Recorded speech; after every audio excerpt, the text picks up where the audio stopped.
I'm live. I'm reading Prelude to the Landing on Planet Earth. It's a book about a journey of 3 people through the Middle East in 1974, I think.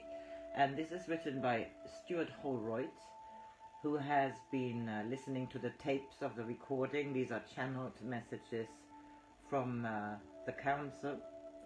And we are here at chapter 3, where it is still a change of channels, because they haven't yet fully decided who is going to be going on this journey with Phyllis and Andrija and Sir John. This is the ultimate choice, but we are not quite there yet. Bobby has not been well. This illness he has caused, he holds on to. He is punishing himself. Phyllis asked the council if there was anything she could do to help. It is only within him, was Korean's answer, and with this reminder of Bobby's autonomy, for better or worse, the session ended. Andrija's question of 2 days before as to what would happen if Bobby decided he would rather be a cook than a healer expressed a profound concern with Phyllis, and John also shared it. It seems at this stage as if their commitment would be meaningless and further work impossible if Bobby opted out. Awareness of this and worry that he might not be able to acquit himself adequately in so crucial and responsible a role were probably reasons for the nervousness he had shown all week, and possibly also for his illness. It was ironical that during this week, when everyone was talking about man's neglected powers of self-healing, the one person suffering ill health should be Bobby, the healer. That he had succumbed in order to have an excuse for failure, or to minimize the responsibility laid upon him, was a thought that they had discussed.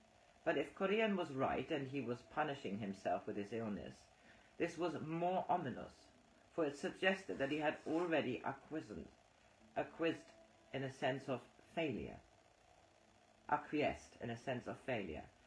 Andrija had asked, "Do you have other people who can do the same thing which Bobby has been prepared for?"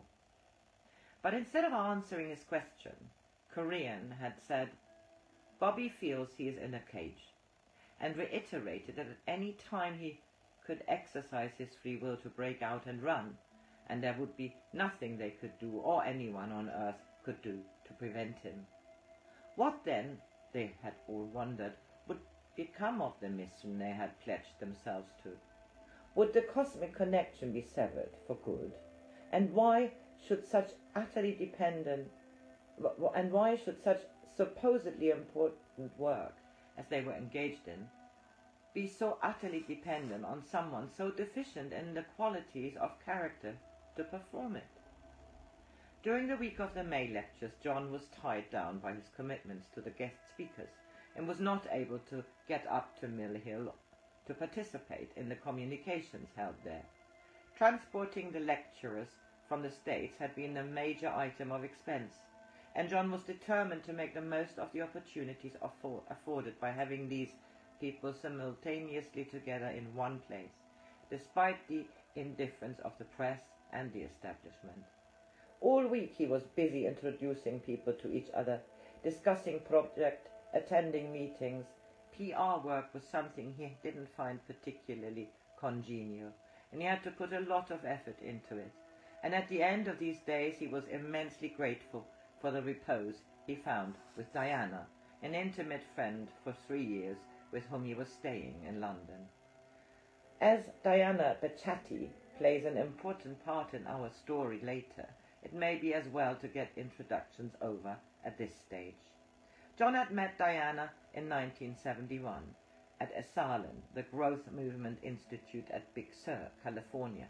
She had been there nearly 2 years at that time, dividing her time between Gestalt therapy training and working in the organic gardens. John went to Esalen on a whim, drawn there by an article he had read in Times magazine in Switzerland, where he had settled after selling his property in England. Neither his past personal successes nor his present jet-set life had afforded him fulfillment. so he had gone to Esalen in his search for alternatives. He became so enthused and zealously evangelic about the psychological growth work done there that he had engaged a Hollywood film crew to make a movie about it, which he had produced and directed himself, and which, under the title Here Comes Everybody, had been shown at the 1972 Cannes Film Festival. It was during the making of the movie that his relationship with Diana had begun. On the whole, he had found the women at Esalen, with their drab and shapeless hippie clothes, their frizzy hair, and their tendency to eschew feminine elegance on doctrinaire grounds as mere artifice belonging to an outmoded second-sex way of thinking, totally unattractive. But Diana was different. She had a natural elegance, grace, and dignity of bearing. They started spending a lot of time together, and when his movie was completed, he asked her on an impulse one day to quit Esalen and go with him to the Bahamas, where he had a house. She said he was crazy, but she went. There, for 8 or 9 weeks they lived, worked and loved, and developed new understandings of life, of work, of love, and of each other, and cemented a relationship at depth which, like all such relationships, was to be subjected to stresses and the vicissitudes in the years to come. In 1973, John and Diana had attended a 6-week course together at the California Institute of Psychosynthesis, and it was here that Diana had discovered her vocation. She had gone on to take advanced training in the technique of psychosynthesis and had been in London now for some months working with the recently formed institute there. In June she was going to Italy to work with Roberto Ascigioli, the founder of Psychosynthesis, who was now 86, and with whom she had struck up a close relationship in which she figured as a kind of combination of daughter figure and beloved disciple. Her and John's commitments being so different and each in its way demanding meant that they didn't know from 1 month to the next when and for how long they would be able to be together, and the period of the preparation for and the presentation of the May lectures was the longest continuous period that they had together in the past year. The scheduled program finished on Friday night, but in order to keep some of the key people together for further discussions, John had arranged for about 15 of them to be house guests for the weekend at Orsett Hall in Essex. Orsett Hall was the ancient Whitmore family seat, and although no longer owned by John, it still boasted portraits of generations of Whitmores, all endowed with a prominent nose that still distinguishes their renegade descendant, and which, to judge from the portraits, many of them used most effectively for looking down. John had been fortunate in finding as a purchaser for Orsett Hall a close friend, Tony Morgan, with whom he was on such terms that he could still regard the place as his home in England. Tony had helped with the funding of the May lectures, and he and his wife, Val, had generously offered to host the weekend house party to conclude the event. When John got down to Orsett on the Saturday morning, most of the guests were already there. Andrija and his party had not arrived, however, and the first thing Tony told him was that there was a message for him to phone Mill Hill as soon as he arrived. He did so and learned that events there had taken a dramatic turn. The previous evening Andrija and Phyllis had worked with Bobby, and a curious thing had happened. They had just begun when Korean had asked them to leave the room, but to keep the tape recorder going because there was a message for Bobby alone. About half an hour later, Andrija had returned and taken Bobby out of trance. He had tested the recording and found there was a message on it, in Bobby's trance voice. Bobby had then listened to this alone, and afterwards all that he would say was that he wanted some time alone and would return to the States soon. In view of this, Andrija said he thought that they ought to get together and have a communication as soon as possible, either at Mill Hill or Orsett. John agreed and suggested that Andrija and the others should come down to Orsett, where they would be able to work in privacy, at his mother's house as the Morgan home was now such a hive of activity. Andrija, Phyllis, and Bobby arrived about 2 hours later, and John allowed them little time for cordialities before hustling them off to his mother's house on the other side of the village. Lyle Watson joined them because, in a previous communication, Corinne had said that he should be given an opportunity to participate in the work, and had specifically instructed that he should listen to the tape of that communication. They settled in a bedroom, and Andrija put Bobby through the trance induction preliminaries. Corinne came through and began by drawing their attention to the fact that Lyle had not yet listened to the tape, so they interrupted the session for an hour to enable him to do so, leaving Bobby in trance. When they returned, Andrija asked Corinne to take the initiative in the discussion, and Corinne said, "We only ask this at this time. There's much to be done, but it is not important that we discuss things until after Bobby's 30th. We asked until 5th of June. We asked all of you to release him to us until this time." They agreed, and Corinne confirmed that Bobby had been given directions as to what he should do in the private message of the previous day, adding that after his 30th birthday, they would all understand and know what was to be done with him. Was this a case of Bobby's subconscious securing for him by subterfuge release from a situation that had become intolerable? The thought occurred to John, but on reflection he couldn't see that Corinne could be just a function of Bobby's unconscious. There was too much in the communications that was inconsistent with such a theory, and besides, the theory could not explain the undoubtedly paranormal energy effects produced in the abortive distant healing experiment. There had been another and even weirder paranormal event recently involving Lyle. Lyle had received a letter from his parents in South Africa some days before thanking him for sending them a copy of his will. This was odd because he had not made a will and hadn't sent any communication to his parents for some time. They had suggested several times that he should prepare a will, probably because he tended to live a dangerous life as a lone explorer and sailor, but Lyle had not got round to doing so. In the earlier communication that they had just listened to, Andrija had asked whether Corinne had had anything to do with the mysterious appearance of the will. "This is a question you can ask after all that has happened," Corinne had answered, and in reply to Phyllis' question, "Is Lyle one of us?" had said, "Yes, he is ready, but he is unsure of what he may do." "I have the feeling that things have been arranged for me to be free at this time," Lyle said now. "I have to choose a direction before 18th of June, probably.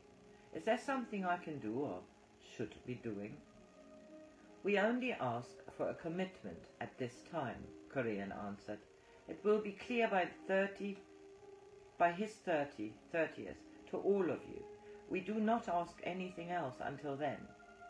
So everything was still dependent on Bobby, and further work was to be held in abeyance until after the birthday that he still irrationally feared. That night Bobby returned to London on the first stage of his journey back to Daytona Beach. Phyllis too would return to Florida in a few days' time, where she would be available if Bobby needed her, but would observe Corinne's request to leave him alone until after the 5th of June. Little did any of them know at this time that 5th of June was to pass and the 18th, Bobby's birthday, to approach before any of them heard from him again. Between them, John, Andrija, Phyllis, Lyle, and Norman Shealy travelled some 12,000 miles to get together at Miami Airport on the 17th of June. When the expected 6th member of the party, Bobby, didn't turn up to join them for the onward flight to Georgetown in the Bahamas, they could hardly but wonder what they were doing, incurring such expense and making such efforts for his sake. John certainly wondered, for he was paying the travel expenses. The idea had been that they should all be with Bobby on his birthday, in order to give him all the moral and emotional support he might need to get through it, and that the ideal place for the purpose would be John's house in the Bahamas.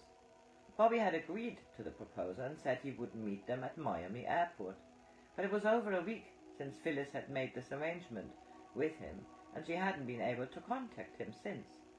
She had spoken to his wife that morning, and she had been in a panic, because the last time she saw Bobby was 3 days ago, when he had told her that he was going into the Everglades to work things out for himself.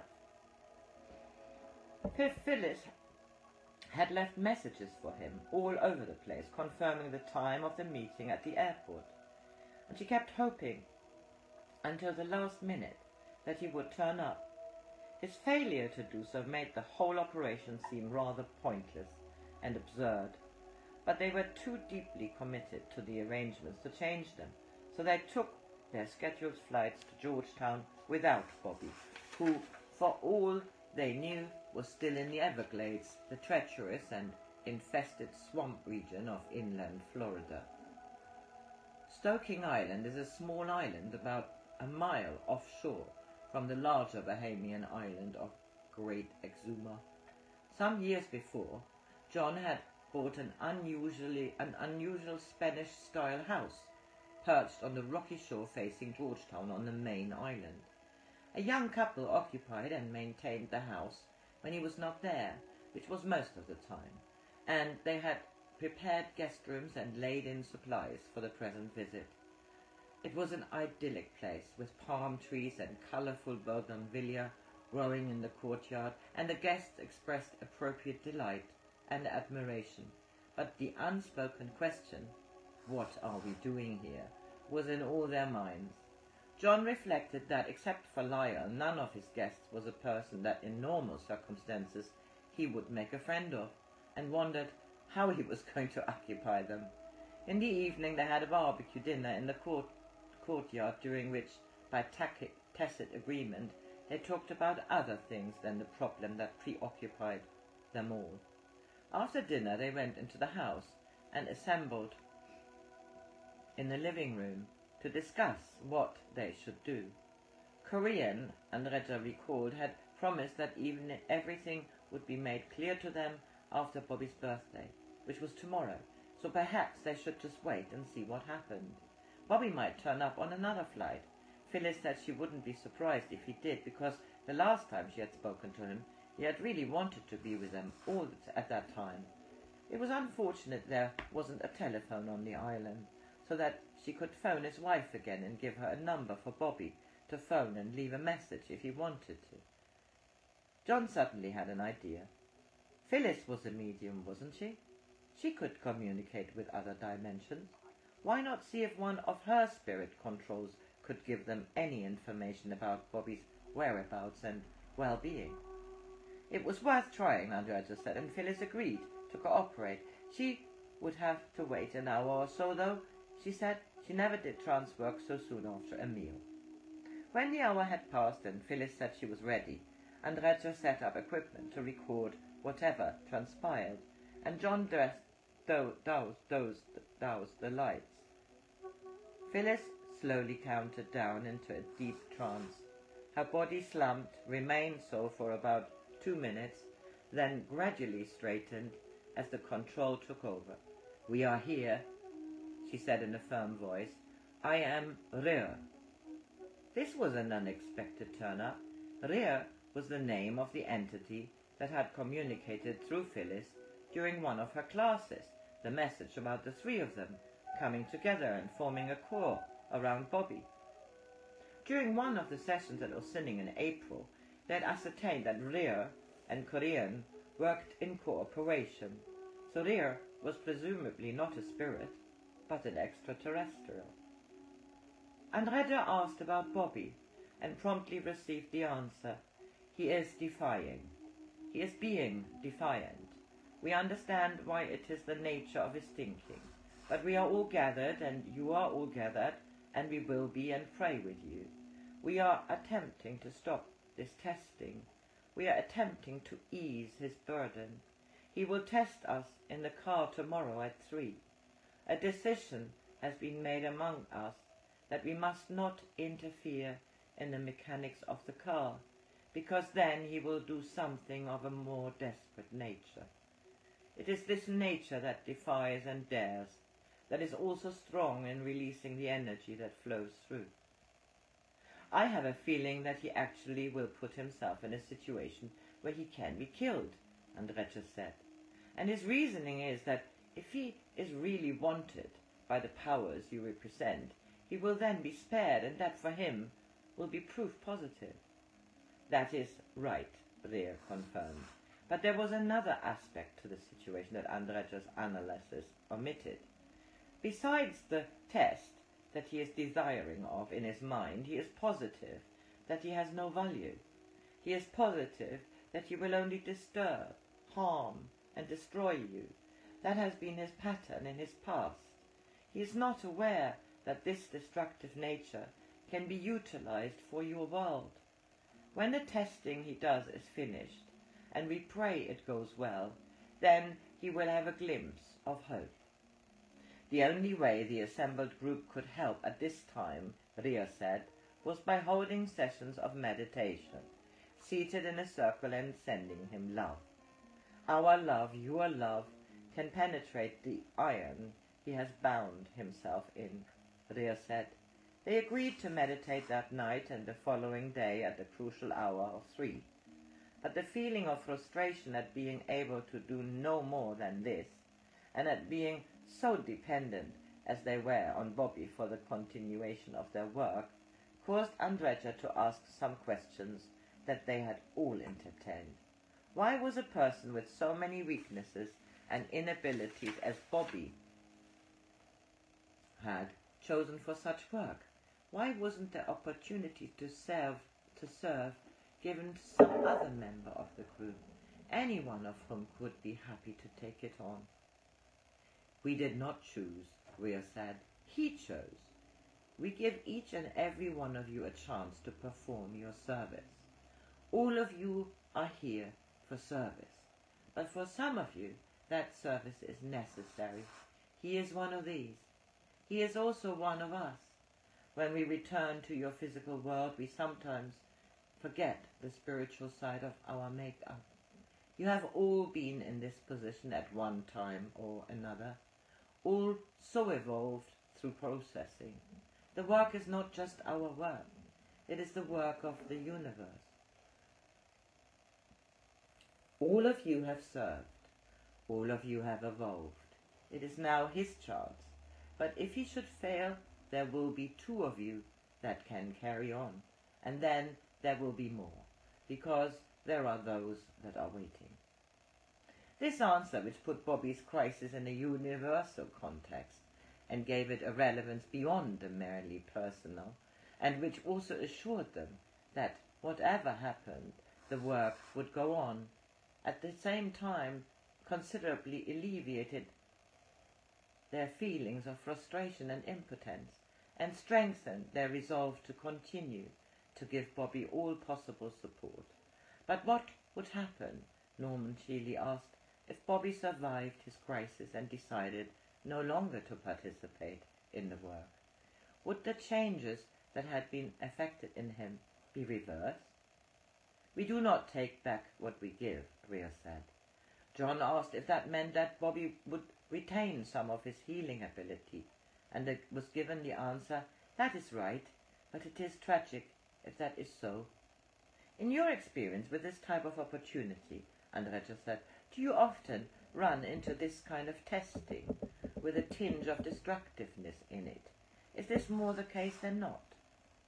You are right, Rea answered, but went on to make an interesting assertion. We are coming to a time when that will not be a factor. We are on the fringe.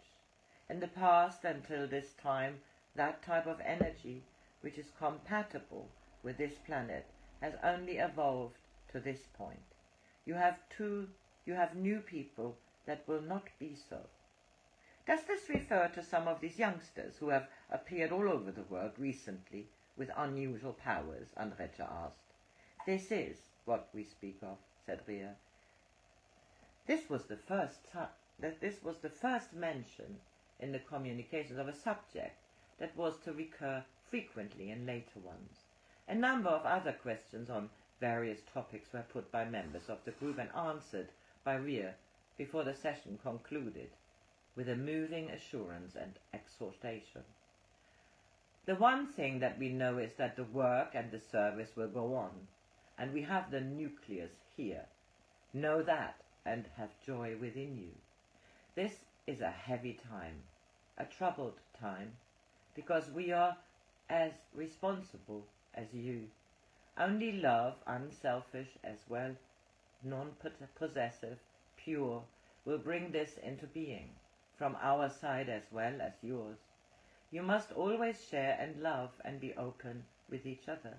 Then this creates an energy with which we can work. Well, it looks as if the cosmic connection is re-established, Andrija said when Phyllis came out of a trance, and he summarized for her the content of the communication. There followed an animated discussion in which they shared their hopes and fears, their beliefs and doubts about the communications, and speculated about what Rhea had meant about there being two among them who would be able to carry on if Bobby should fail. Presumably it meant that Phyllis would be able to serve as a channel, but Bobby was both a channel and a healer, so did it mean that healing powers would be developed in one of them? That was an intriguing question, but one that was impossible to answer, and anyway, Phyllis said, they shouldn't dwell too much on this at this stage, but should concentrate on their efforts and thought energy on helping Bobby through his ordeal tomorrow.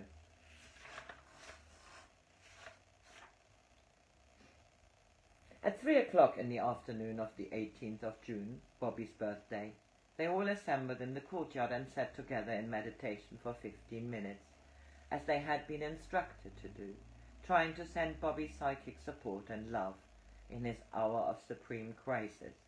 Anxious to have news of what had happened to Bobby, they reassembled in the early evening for a communication. "There are many of us here," was the first thing that Rhea said when Phyllis was in a trance. Apparently, there was a conference in process in the other dimension, attended by Korean and other concerned parties, and several times during the ensuing conversation, Rhea had to apologize for delays in responding, saying, "I'm sorry, I was in another conference." Bobby, they learned, was alive. Since 10 o'clock that morning he had been going through a crisis in which, in his mind, he tried every way to eliminate without eliminating his physical. This presumably meant that he had contemplated ways of suicide, but had not actually performed the act. With regard to his involvement in the work, however, he had made a decision, and it was in the negative. The decision of no was not what Bobby wanted, Rhea explained, but he did what in his confused mind he considered the best for all parties involved. The Korean group thought that there was a possibility that they might be able to work upon Bobby to get him to reverse his decision, and to this end they were requesting, Rhea reported from the other conference, that they should be given a 2-week extension. They seemed to attach a great deal of importance to being granted this extension by Andrija. John and the others, which so far as the latter were concerned presented no problem, but they discussed the question with a seriousness consonant with his alleged importance, while Rhea stood by, waiting for their decision, which they then announced was in the affirmative. Korean's petition, however, was apparently a more contentious matter in the other conference, for Rhea reported that their request for 2 weeks had been disallowed and that they had been granted only 10 days. By who? They all wondered, and Andrija said, "We'll all go along with whatever decision is made. It is more important for us to help the soul than to be concerned about these arbitrary units of time." They could help, and Rhea had said, by sending Bobby a message, assuring him of their support and that there would be a place for him in the work if he ever changed his mind. His function would not be the same as in the original plan after an alternative plan had been put in motion, but it was important for him to understand that the door was always open for him to return. Andrija promised that they would compose such a message and send it to Bobby as soon as possible, and Ria said that it should be signed by the 4 of them. This reference to the 4 was interesting, for it seemed to indicate that Ria was aware of the commitment Lyle had entered into some weeks before in the communications with Korean held at Orset, and to include him in the nuclear group. It did not, however, include Norman Shealy, a participant in the May lectures who had been sufficiently impressed by what he had been told to accept John's invitation to come to the Bahamas to learn more about their work, and possibly play a role in it.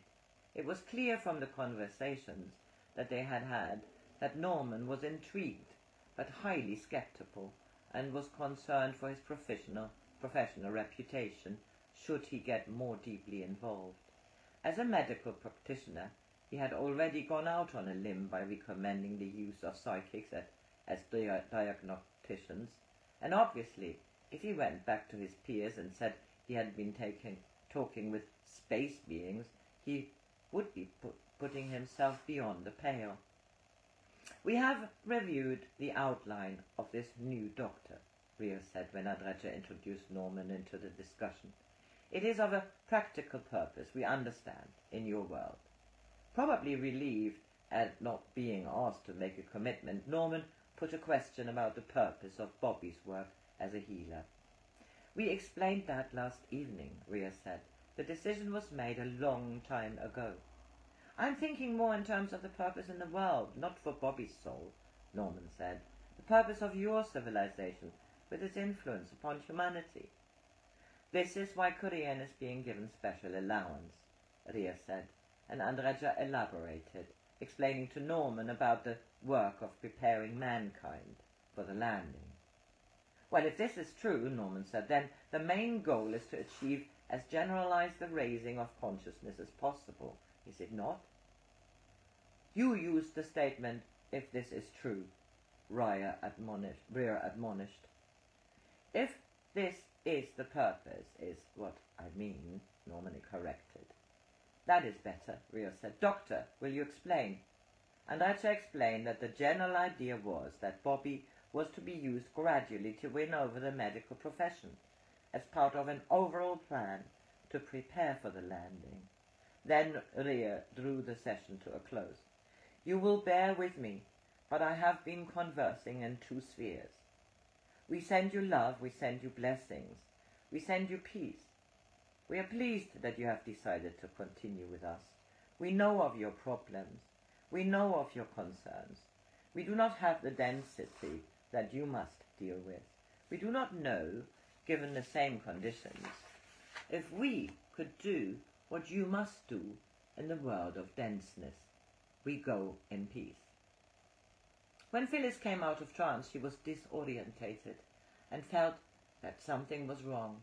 She had been, she said, on a sort of big platform, suspended in space where there were a lot of beings assembled, and she had acted as an interpreter, receiving and transmitted messages that were conveyed telepathically.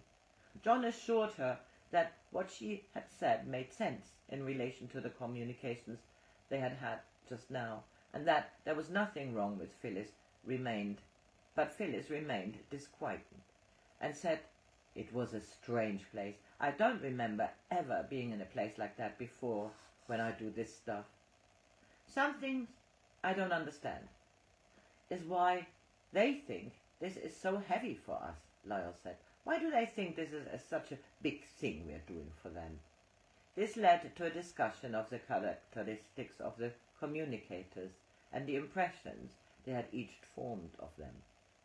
"They seem to be concerned that we want instant action," Norman said, "that if we don't get it, we will be disappointed." "Yes," John said, "I think that they may think that our capacity to change is considerably less than it is, or our capacity to adapt to a plan. Perhaps it is in a sense that their computers have limitations in adaptability, and we have a greater degree of adaptability than they thought, which would explain their surprise. I feel that they are learning a lesson, said Phyllis.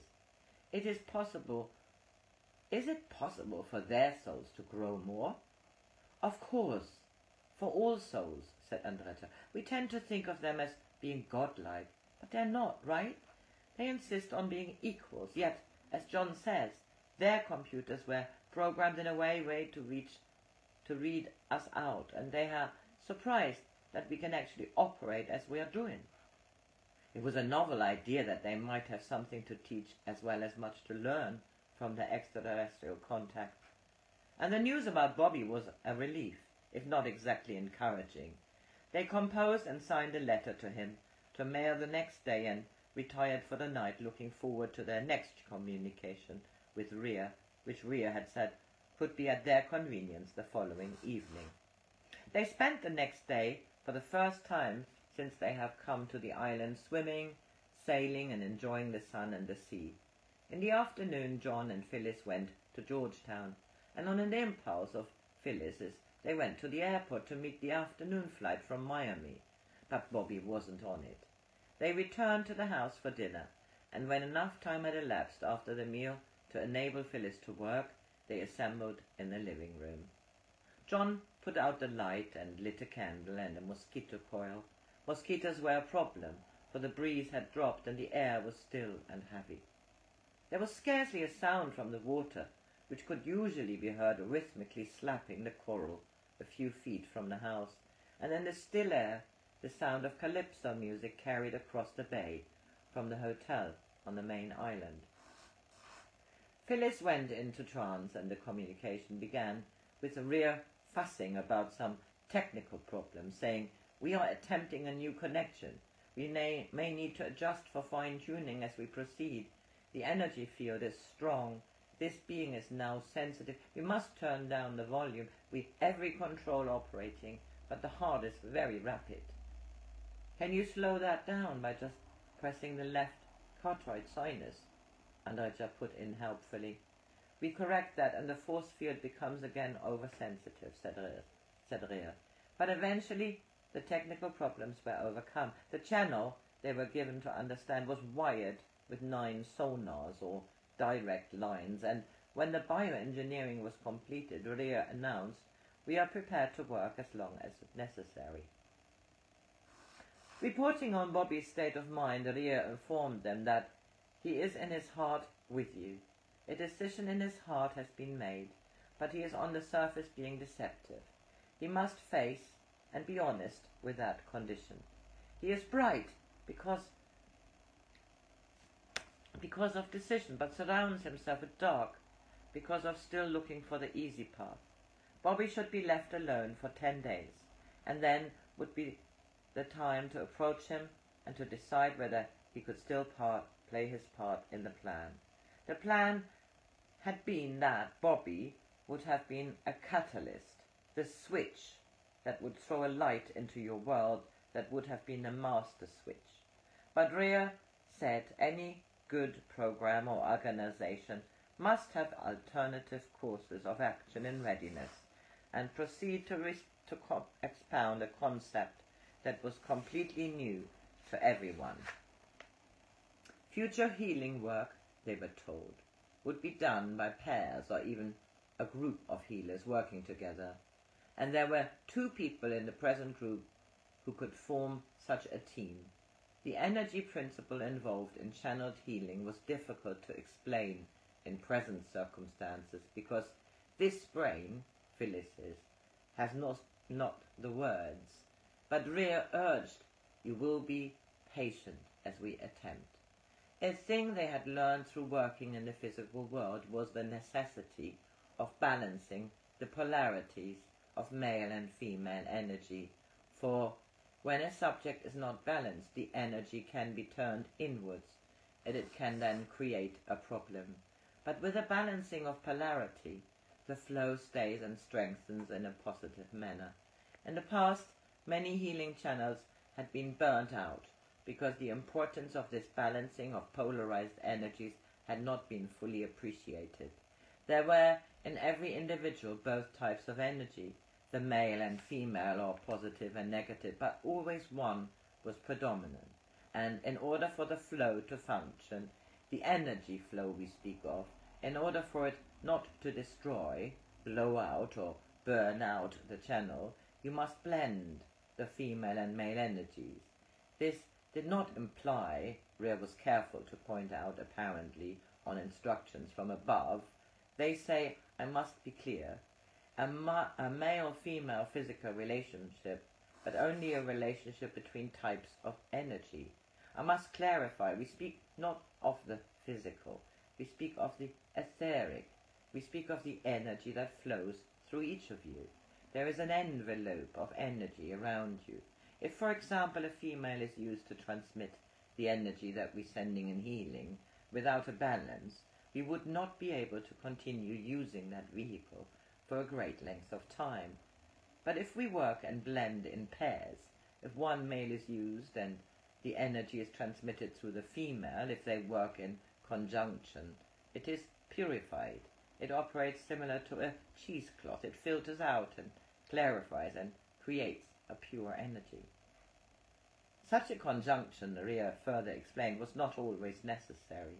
Many human beings had the capacity to generate a certain amount of healing energy within themselves. But it was necessary for major healing work in which an external source was tapped. In such work, what was required was a balance and blending of male and female energy, or more specifically, of two etheric bodies, one male and the other female, in order to form a kind of lens through which the healing energy would be channeled from its extraterrestrial or other dimensional source. Or, to use a metaphor, the female would work as a plug and the male as a switch, or it could be reversed. Of the people in the room, the two who were attuned to work together as a team were Phyllis and Lyle. The plan for the next stage of the work was to go on with the opening of many people, and that would be the task of Phyllis and Lyle working in conjunction if they agreed to undertake it. The primary reason for Bobby, Rea said, was to make your professional people aware. But the long-term program was to open many people, particularly among the young, as channels. The young can be trained, but they must be opened by using a male and female polarity. The blended and balanced energies of Lyle and Phyllis's etheric bodies could open and blend the energies of others, so that we can then use those beings to transmit healing through. So, today is the 14th of February. I finish this for now and continue reading soon. Bye.